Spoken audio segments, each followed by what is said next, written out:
welcome to another edition of the Zoom with Our Feet podcast, the pod about learning photography, with me, your host, TMac. I am a professional photographer and videographer who also happens to be a teacher.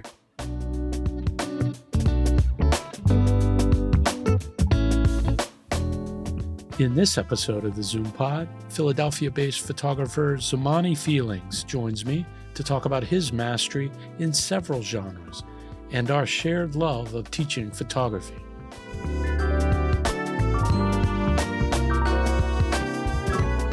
Our guest speaker is in the photo lab. Let's talk to a pro. Zamani Feelings, thank you for joining me on the Zoom with Our Feet podcast. You're welcome. Thank you for having me. Tell me about your photo journey. How did you start in photography? Well, I did dabble slightly when I was younger. As a kid, my mother actually bought a camera because she was finishing her master's degree at Temple University. And she would actually come to take pictures of me playing when I was playing Little League football. I only played for 1 year. And ironically, we were playing in Temple University's old football stadium. Full circle it comes, and I end up being the athletics photographer for Temple University. But so I dabbled with my mother's film camera a little bit. I remember buying another lens for it and going to this film store to buy film, and I would take pictures of a lot of my friends and everything like that. And I just had this 190 millimeter zoom. I still have that too. It was like a 90 to 200 or something like that. Something real basic, but I enjoyed it. And but I dabbled around that time with the arts in general. So I played the trumpet and I used to draw. I thought I was going to be an artist. My father's a famous illustrator and my mother writes children's books. So it was the creative thing with it was there. But for whatever reason, I kind of stepped away from it. And I didn't really actually come back to photography until, that was maybe like 30 years, almost. Wow. 25 years, something like that. Yeah. And so the second time I came back into it it was around 2010, and I bought I wanted to do documentary film. So I was interested in doing documentary videos, and I was looking for a video camera, and I was searching around on YouTube, and I saw this guy's video, and the background was blurred out. And I'm like, how do you get that background like that? And somebody said he used a DSLR. And I said, okay, well, I want a DSLR because I want my videos to look like that. And I went and got a Canon Rebel T2i, and I got the 50 millimeter lens. And the guy said you can get that and shoot at 1.8 or something. It'll give you the very backgrounds for your video. So someone saw that I was becoming interested in that, and they sent me to a class. There was a group by a guy who started. It was called Operation Give Back. And I thought it was a videography class, but it was a photography class. And what he would do is have everybody meet at City Hall, and they would take pictures. So I'm there, and I'm just like, oh, okay, I'm fish out of water. So I'm just playing around doing video. And he said, well, take some pictures. So I took some pictures of the other photographers. And then later on, everybody gathered at a restaurant. They would go through the photos. And he said, you got a pretty good eye for photography. And I said, no, I'm not interested in that. I'm trying to do video. And I went out with them the following week, and I ended up just taking photographs. And then that's kind of what got me inspired to do photography. So from there, I dropped the video and film idea, and I was just doing photographs. I just really got into the photography thing. That's awesome. The camera before the T2i that your mom passed on to you, what kind of camera was that? Oh, man, I think that was a Minolta. I think it's a Minolta. Was it Minolta? I think it's a Minolta camera though. Yeah, so it was a Minolta ST. I still have it in the same lens and everything. Oh, I have all. We're all pack rats, man. Come on. Oh, okay. Yeah, I don't give away cameras. I give away cameras to people that are like. Yeah, my old ones, I kept them all. I keep all my gear. My favorite cameras, I keep all of them, and I just collect more of them a lot of times. Whose work influenced you? In terms of sports photography or just photography in general? Just photography in general first, and we'll work our Um, way through. Actually, and this, I don't not to sound arrogant, but there was no individual person that I followed necessarily. But there was a style and aesthetic, and I was just a fan of photography in general. There's a young lady named Vita Carson, and her work was something that I looked at, and she was somebody that I looked at, and I said, "Oh, I like her style. How did she do that? I want to try to get photographs that look like that." But I did have other people that were teachers. A guy named Craig Lewis, a guy named KD, another person who helped me. There was other people that helped me along with this photography in terms of the technical things. But aesthetically, she was the first person I saw her work. It was like the shallow depth of field kind of thing, and I really was attracted to that. And like most artists, I think you find somebody you see an aesthetic that you like, and you try to imitate it, and you can't really necessarily replicate what they're doing, but it ends up becoming part of your own style. So you say, well, here's my like Miles Davis used to try to play like Dizzy, but he said he couldn't play like Dizzy, so it ended up turning into his Miles Davis own style. So Oh yeah, it's kind of there's one of those things. the the influence also helps you learn um, to master the basics. I Mhm. think Right, right, it's almost like teaching scales. right. Yep, yep, exactly. So speaking of that, did those teachers that you mentioned, did they help you with uh, the exposure triangle? How did you learn? I always like to ask accomplished photographers Mhm. how they learned the exposure triangle, shutter speed, aperture, ISO. Was it practice makes perfect? Was it sort of uh, book learning, for lack of a better term? Mhm. How did you learn the basics? Ah, man, you know what? I don't remember. I don't remember. I just know I just got it eventually. And I had my own, I just remember, only things I can remember is I know I always wanted shallower depth of field because I was kind of like obsessed with that look. So I always kept a low f-stop. And then I always remembered that I wanted the shutter speed to be above a certain number so I wouldn't get motion blur.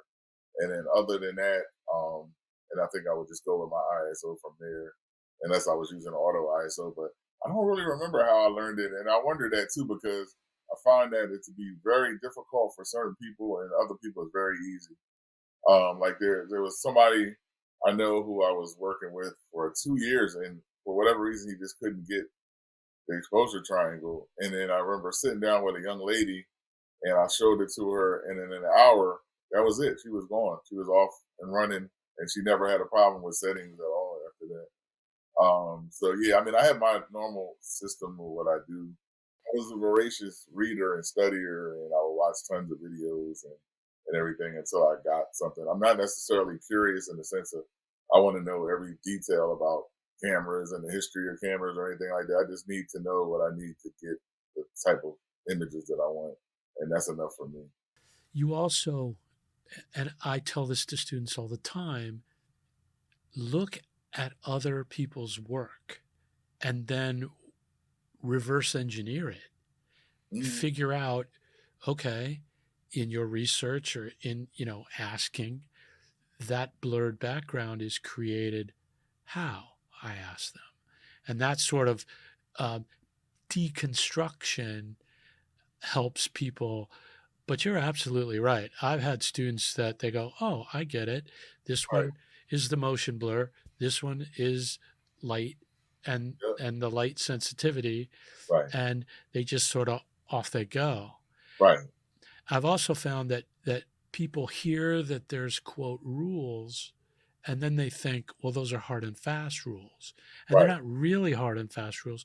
They're guidelines to just tell you what the three do. And then you have to adapt in all of the different situations Right. Right. uh, what adjustment affects the photograph. Right. Yeah, because I definitely have like a different approach. And it's not really that difficult. I mean, it's pretty simple. Like when I'm indoors, I'm making sure that I keep a certain shutter speed, like 200. If I'm doing like an event, a birthday party, obviously I'm using on camera flash most of the time, or speed light, and I'm bouncing the light. So my shutter speed is going to be frozen at 200. I can't go any higher anyway. And then I'm at like f2, depending on what's happening, 2.8, between 2 and 2.8, and then other than that, I'm just balancing my speed light power with my ISO to get what I need, and then that's it. So, and I've kind of got it now down. Like I can look up at a ceiling and like, okay, that's a one.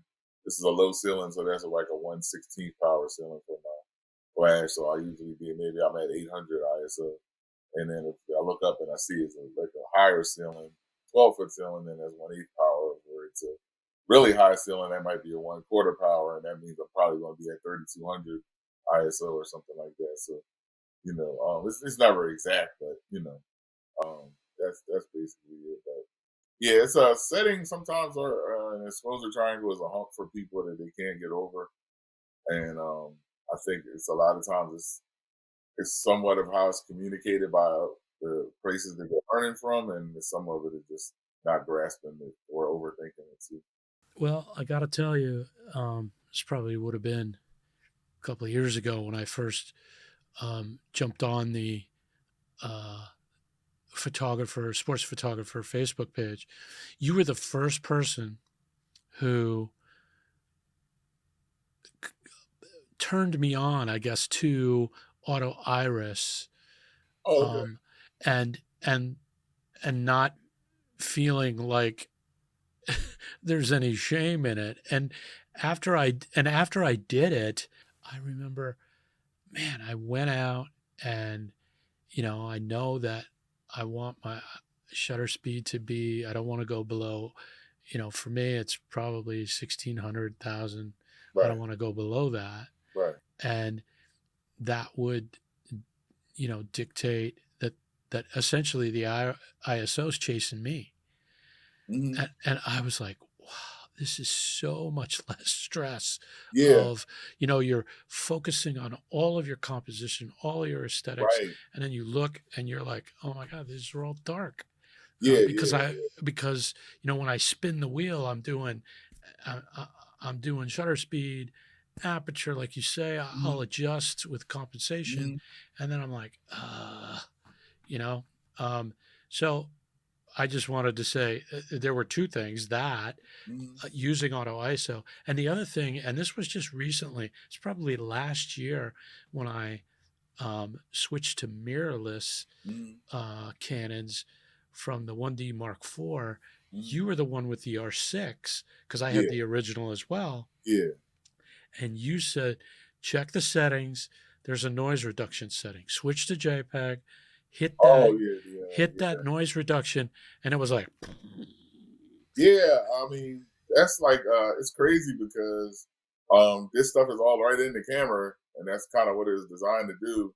And people are so and I guess nobody just talks about it, or I know there's people that are anti JPEG, which I understand to some extent, but yeah, that was something I discovered. How did I find that out? I don't remember what I was doing, but I saw that high ISO noise reduction thing, and I remember saying, I wonder how good this is. And I went in and I put it, I Googled it, and then it said that it only applies to JPEGs.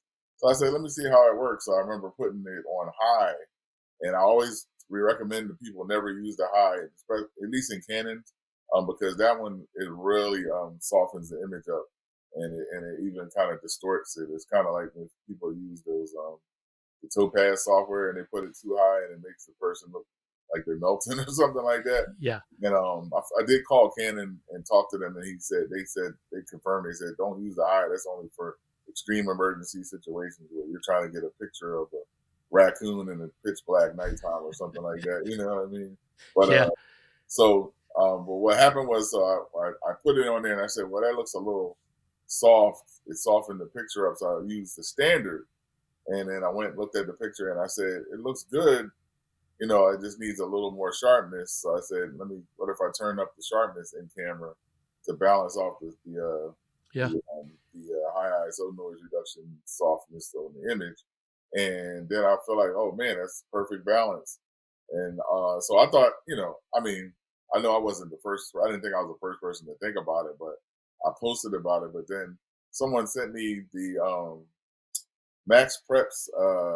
They have some like guidelines for photographers. In the Max Preps guidelines, they had the same exact thing in there. They said use in-camera noise reduction, turn your sharpness all the way up, and so that was something that they actually given out. So before I came, I figured it out. So, but yeah, that's worked for me well when I do games, particularly like indoors and really low light. I'm not scared of noise at all. I can shoot at 20,000, 25,600 ISO and not worry about it at all. The other caveat with that is that you want to slightly overexpose images too when you're doing that. But it doesn't work with raw files, so you feel like you have to shoot raw, then you're gonna have to figure out. And what the first thing? Here's the first thing that led me in that direction. I was listening to Peter Reed Miller, and he was saying he had a video about noise. Either somebody was interviewing him, I think, and they asked him about RAW and JPEG, and he said, "Well, the big reason besides blowing your exposures and being able to save them," he said, "the other reason to shoot JPEG." He said, shoot JPEG if you're not good enough with software to remove the noise in RAW. And he said, you can shoot RAW if you know how to remove the noise well on your own, then shoot RAW. But he said, if you're not good with that, shoot JPEG. And I was like, what does he mean by that? And that's when I kind of researched it and everything too. So I had to give Peter Reed Miller. I forget his name, who shoots Sony, sports guy.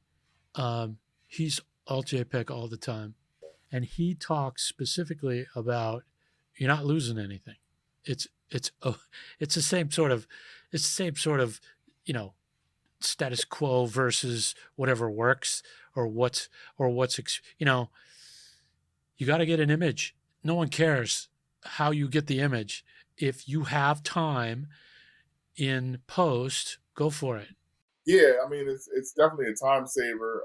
There's some things I like to shoot raw for when it comes to sports like football because I have like my own sort of editing style. So when I shoot during the daytime, I'll shoot raw because the time isn't as much of a bigger deal. But if you're shooting in low light and you want to save a lot of time, that it's shooting in JPEG and using the ISO noise reduction because we all know they have the software for raw files, but it's not perfect, and a lot of the software takes forever just to process one file. So trying to do about 100 files and something like that is just crazy. Plus, I have to upload during the games directly to SmugMug for the graphics people. So I can't upload a bunch of pictures that need noise reduction because the graphics guidelines run into it for me. So I can put these right up with JPEG and go right in there and fine. Let's move on to composition. Okay. You shoot in a lot of different genres.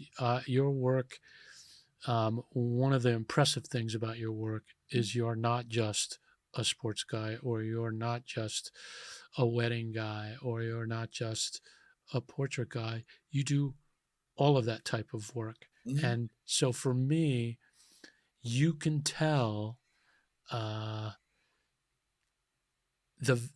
they value composition. Mm-hmm. Correct me if I'm wrong, but I think that you learned composition with your people work, wedding, street stuff, and portrait work, Mm-hmm. and then that just sort of moved you over when you shoot sports. Am I? How off am I? Yeah, no, that's right. I mean, I wasn't it wasn't a super conscious thing, but and some things I learned later about what I did after I go back and look at things. I was like, oh, okay, I realized this is what I was really doing. But yeah, definitely started off photographing people, and I was always really conscious of like certain type of symmetry, and I did like to use the rule of thirds and that sort of thing. But when I never really got into sports photography thinking, oh, I'm photographing sports. This is that different. My approach was always to take portraits of athletes in action. They were just in action as opposed to being So when I went to photograph sports, I wasn't thinking like I'm trying to capture the game. I'm thinking I'm trying to capture like a good shot of these particular individuals in action, you know. So I kind of photograph sports like a portrait photographer, and that has always been my approach, you know. And so the same things that I wanted, elements that I wanted in terms of composition in my portraits, I wanted in my sports photography too. So yeah, it wasn't as a conscious of a thing though. I didn't even really realize it until later, you know, Yeah, what I was doing. yeah. As your technique evolves, Right. But a lot of like a lot of people in the arts in general, I noticed they don't always necessarily know what they were doing, and sometimes somebody else either has to point it out to them, or they kind of figure out, you know, why what they were doing or why they were doing a particular thing. I remember there's a writer named Albert Murray, and um, he wrote an article on, I think it was Count Basie, his orchestra, and it was basically talking about what Count Basie was doing with the orchestra and how it was he was pulling from these type of styles and that kind of thing. And Count Basie responded in an interview, and he said, "Now I understand what I've been doing all these years." You know, so yeah, but so I didn't really occur to me until later that I was just applying my portrait style to sports. You know, well, so the results are pretty awesome. thank you. I appreciate it. So let's talk about your kit. What Mhm. I want to talk about just gear you use. You mentioned the 85 for your portrait work Yeah. and that sort of thing. But Mhm. let's back up. So talk to me. Multiple bodies, multiple lenses. What's in your kit? For portrait work, I'm usually using my 85 millimeter. And I like the kind of shallow depth of field, so I usually shoot around 1.4 to 2.0 for most of those. It's usually either 1.4 or 2.0. Usually when I'm doing portraiture, unless I have a group of people or there's a need to, open it up more. But and 5D Mark II is still my favorite portrait camera.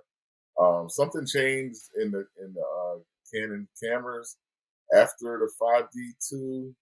I noticed a difference in the 5D3 so much to the point where I ended up taking it back and getting two more Mark IIs. And then after that, there was some kind of change in the way the sensor renders everything. Really? Yeah, and I really noticed it with the mirrorless cameras now. That's why you still see me shooting the 1DX sometimes for football and stuff that I like, certain stuff that I really, really care about. You know what I mean? I'll take Well, tell me what you see, because well, I just went from the tank 1D Mark IV right. to the R6, and then last year bought the R6 II when it first came out. And for my work, it's a beast. All that low light Oh that we've yeah. been talking about. But tell me specifically what you see. There's the earlier cameras, and the further back you go with Canon cameras, the more filmic they look. I don't know what the technical reasons is or how to describe it. I think there's a more of a depth and a certain type of separation from the background. The backgrounds look more full, whereas I've noticed with the mirrorless cameras, particularly, they have like a flat background. The images are detailed, but there's a way that the older cameras where the subject kind of falls into the background and just melts in, and it has more of a certain type of depth. That's the only way I can really describe it. And I also noticed, and not necessarily with Canon, but other cameras specifically, they have more of a digital look with the mirrorless cameras. Now, from what I'm hearing, when I talked to somebody about it, they said partly it has to do with the flange distance or something like that. But they said the biggest thing is the cameras were made now to be more to have more dynamic range, and so you're getting like less shadow in the image, which kind of is going to give it a more of a flatter digital sort of look. Talk me through how you shoot a football game. Well, let me see.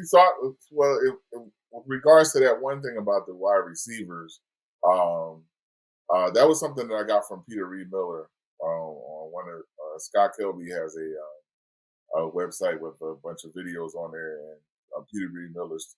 In one of them, he talks about how to shoot football, and in one of them, he explained that like most receivers, when they run a route, they'll run out and they turn back towards the ball to catch it, and that's how you can get good pictures of the receivers getting ready to catch the ball, catching the ball, or of a interception as well.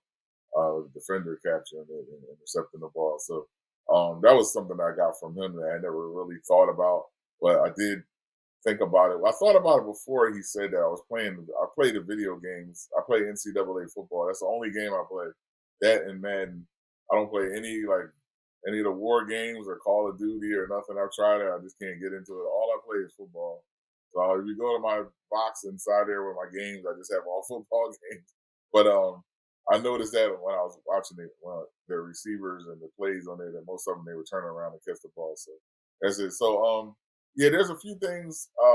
So you asked me about people who I was influenced by, and I said in my portraiture it was one person, but it was mostly just seeing good pictures and wanting to kind of replicate them. In the sports photography, I did have a couple people that influenced me a lot. One was Mark Robalis. So he used to post his work. He works for USA Today Sport, and he would post his work, but he would post all of his work in his blog. He would post all of his best pictures from every game, with Super Bowl, whatever, and he would always list the settings in there and everything too. But I really liked his work, and he shot a lot of football, and he had galleries that went back into the '90s almost. So I was really, impressed by that. I would go and look at his stuff all the time, and like, man, I want one of those shots. Man, I want one of those shots, that kind of thing. Or where was he at? But fortunately, he might not give a lot of details on how he got a shot, but he would have the settings there. I could see what lens he used. He would put the lens and everything like that. So him, and then like I said, Peter Reed Miller and Damian Strohmeyer, the two other ones that I looked at their work and everything. And I watched both of them have a B&H video where they talked about shooting sports. I watched it over and over. I downloaded. I had it on my phone. If I was on a bus or a train, I'm watching it. I watched each of their videos probably 150 times. But approaching football, it's not that different than anybody else. I'll go to the game. I have like a somewhat of a routine. It depends on what's happening, but I'll start off usually trying to get the quarterback in the backfield. You know what I mean? So I'm going 5 yards behind the ball and trying to line up with him to get the pass. I'm making sure that I'm on the right side of his throwing arm. Where that also gives you chances to get a sack, or that gets you, him throwing, or when he's handing off and you can get the runner coming out of the backfield. You have time to get those shots. Those are things I recommend for people who have shorter glass too. You can get images because you can get, closer to them basically. And there's a lot of stuff in the backfield that people neglect. Positioning is a big deal with football. You want to make sure that you're in the right spaces. A lot of people I notice, they line up like at the line, and then so everything is like going past them when they're chasing the play. But most of the time, outside of that, when I need stuff in the backfield, a lot of times I'll play the end zones. Right in the corners of the end zones, maybe like 5 feet in. There's like a little space in there, and it depends on what. If I know the habits of the team, whether they like to go right or go left or not, depends on which side I'll go on. But a lot of times when I overthink it, I'll get burned. My instincts tell me to move, and that's usually not accurate.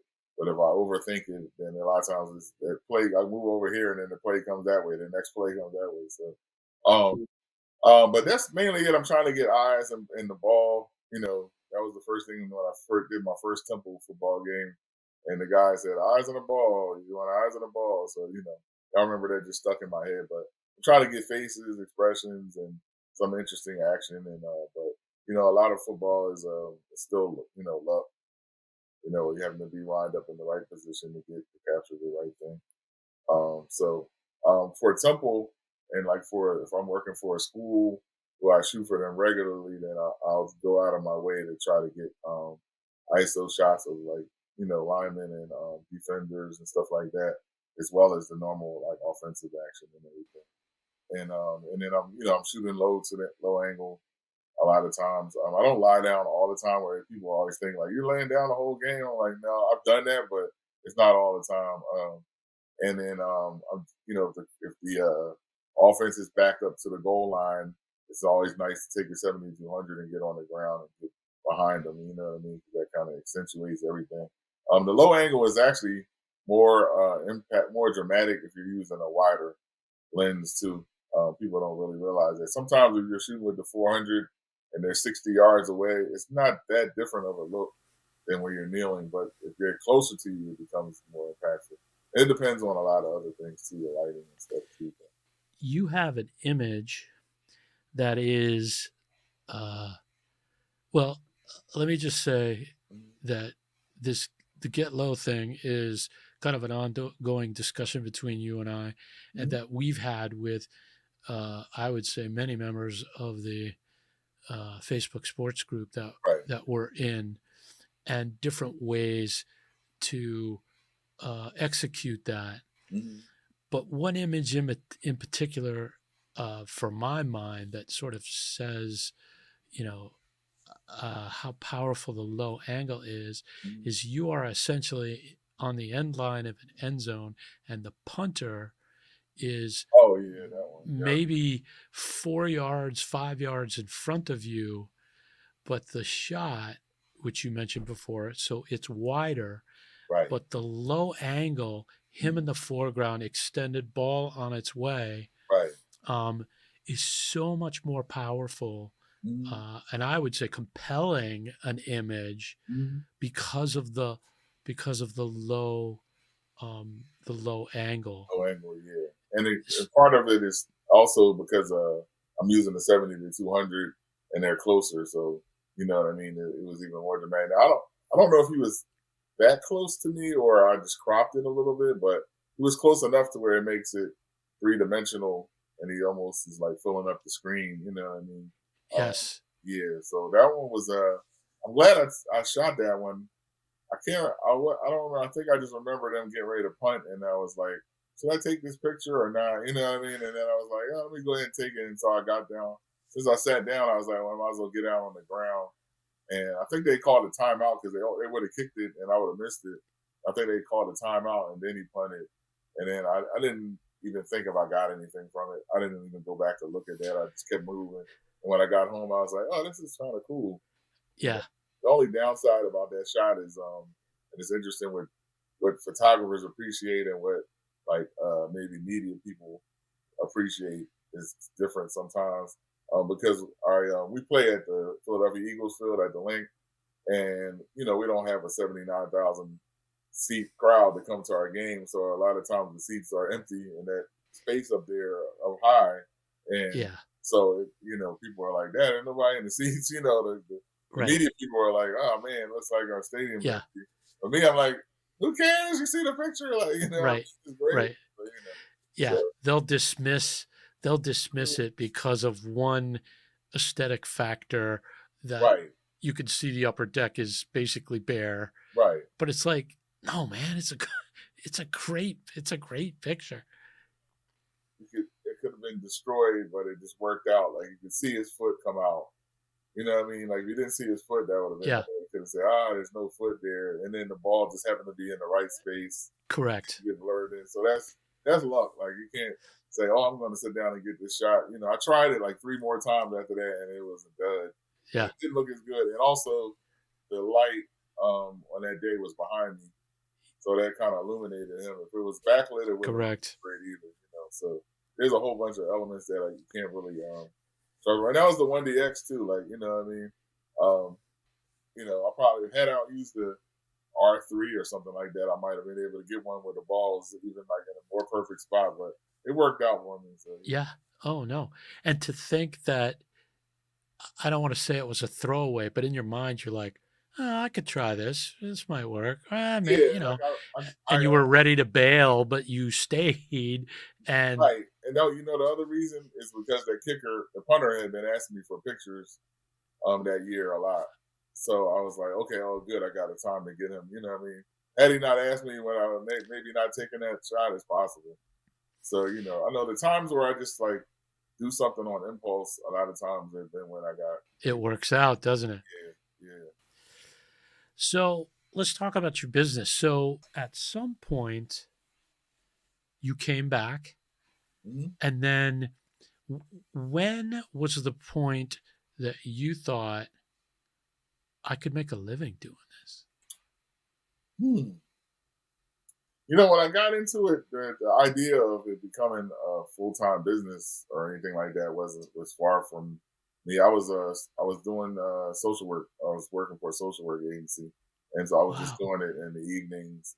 And it was really just a new hobby for me. I was just excited to find something I was passionate about. I remember I knew I was going to be doing something creative, but it was a long time where I didn't know what I was doing. Like I was freelance writing at one point, and I was doing graphic design for the social work agency I was working for. I would do some like graphic stuff. I just knew I got a lot of fun out of creative things, but I just felt like I needed to find the one creative thing that was like more personal and kind of reflective of me and that I could really be into. So I was just excited about having something to be excited about. And whether or not I made money at it later or not, it didn't really, at the time, it didn't really matter to me. And so I was doing it on the side and in the evenings, and then one of the agencies I was working for, they lost their funding, and so they, it's a nonprofit, so they lose their funding every 5 years or whatever, and you got to wait about a year for them to, to reapply and that kind of thing. So I was laid off for like 6 months, and I was just doing the photography and getting little jobs here and there and that kind of thing, and then the agency ended up closing down. And I just like I'm not going back and look for a job. I think I can make it off of what I'm doing now. So, and then it just kind of went from there, and then the work just started coming. The only thing I did was just share my work on Facebook. That was it, And I mean, Facebook was a great marketing tool because if I did a wedding for somebody and they posted their pictures from their wedding, and I tagged them in mine, and then all of their friends now see their pictures, and then the next day or two, I'm getting inboxes from people, friend requests and inboxes from people that want me to do their party or they have a wedding coming up or that sort of thing. And so it just happened really organically. My mind was never like on marketing myself. I never really pushed myself other than to share my work. I never solicited people because I always hate people trying to sell me stuff. So I never did it to them either. So I would just wait for the work to come to me. I just focused on just trying to improve my work. That's a testament to your work to get to have the business grow like that organically. Thank you. Thank you. I appreciate it. I appreciate it. So so then how did the university gig come along? So let me see. So when I started off doing photography, I was doing a lot of portraiture and events and weddings and concerts and performances, small performances, open mics, that kind of thing, poets and, singers and rappers and stuff like that. And then a lot of portraiture, and then I was doing weddings.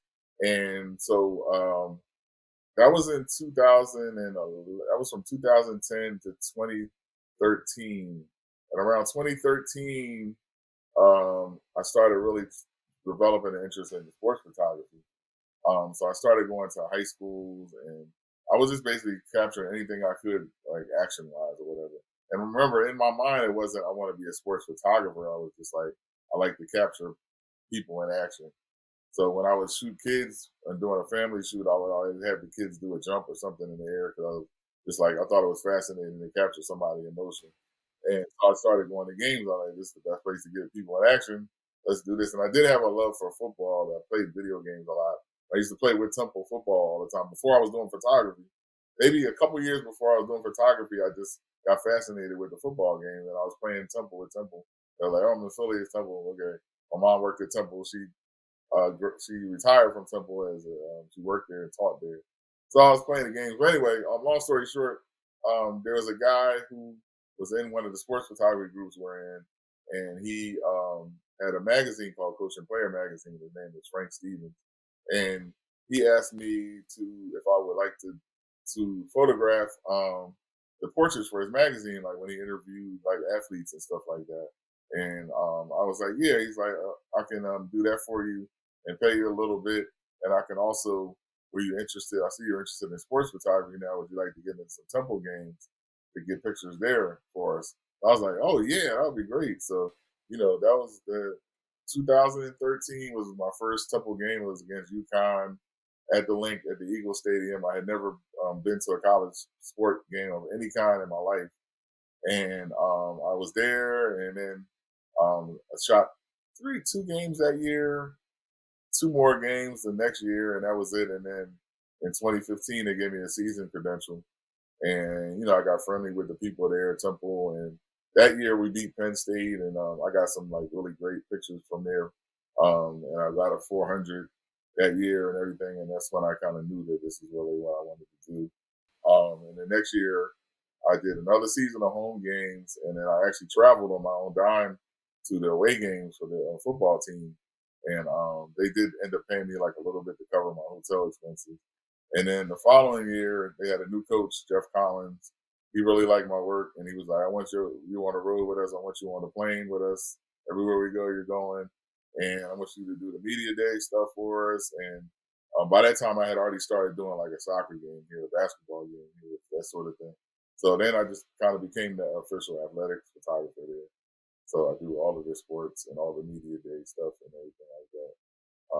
And that's been it. That was like one of the greatest opportunities for me. And then that led me into getting into NFL and everything like that too as well, to do NFL games. So this is the working photographer question. So Okay. describe for me what we're just coming off the holidays. Schools are back in session. All the colleges are back. Mm-hmm. So what is a week like for you? Well, the high school that I started off doing practicing photography, it was right around the corner from where I live, and I live directly across the street from it now.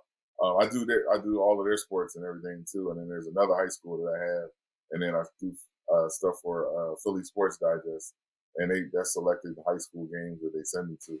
So a week for me, it could be let's see, I might have to do the squash team media day for high school, and then I'll have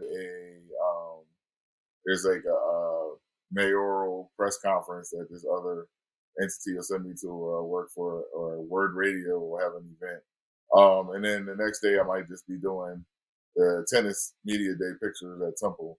And then Saturday may just be the football game, or I have a baby shower on Friday or a birthday party on Sunday, that kind of thing. So it's very like no week is the same in any kind of way for me.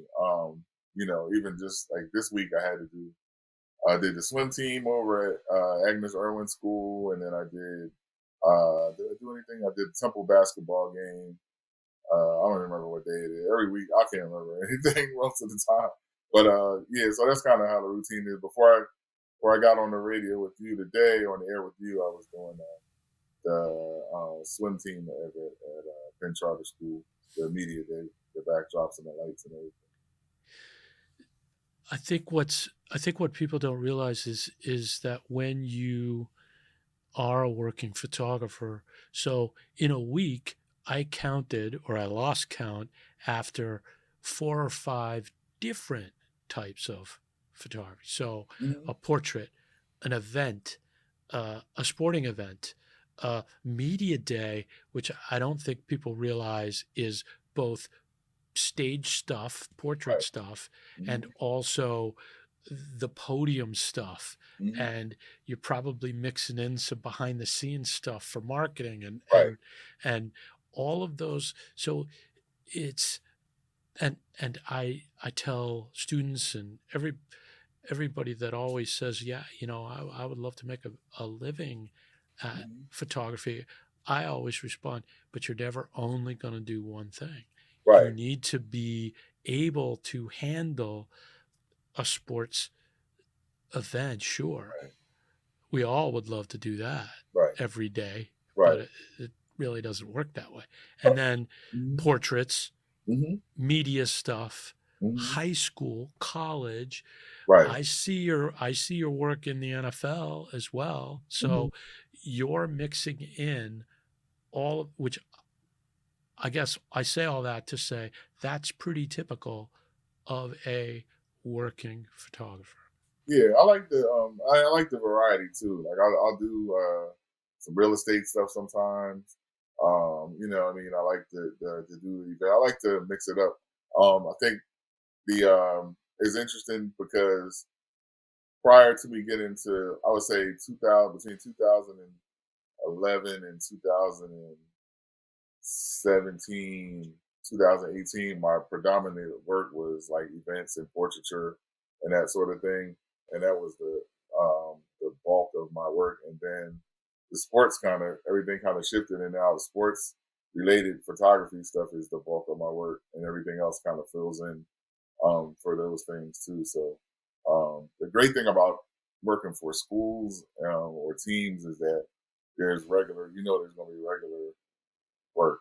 It's going to be consistent work. They have to have a media day. They have to have somebody photographing those games. So that's important as opposed to, otherwise. Because prior to that, I was just waiting for the call or the inbox. From the person that is having a birthday party. I have people that hire me regularly for like annual portrait shoots and everything, but that's once a year. Whereas the school's going to have 25 games, what I mean, that are already in the calendar. What I mean, even during COVID, those are the only jobs that I was working just about was for sports games during the lockdown. That was the only work I was getting was sports work. So let's talk post production. So you've done a media day. Hmm. Give me a number. How many images from the swim team's media day? What are we talking? It depends on like what all what's going on and how much, how many, how much volume we're doing at the time. But generally for like an hour or so, it's about 300 or so pictures. For a 2-3 hour media day, I could end up with it's usually no more than 1,000. I've gone over Right. 1,000 at certain points though. And then yeah, so that means you're coming back and going through 1,000 pictures. So that's time consuming. In general, I would say whatever the length of time is that you're shooting is usually about the length of time that I'm editing. Probably add on another 20% in time for the post production. Talk to me about your post production tools. I'm What are you using? I'm pretty basic. I use uh, Photo Mechanic to call through, and then I use Adobe Camera Raw to edit. And that could be a little slower than if I was using Lightroom.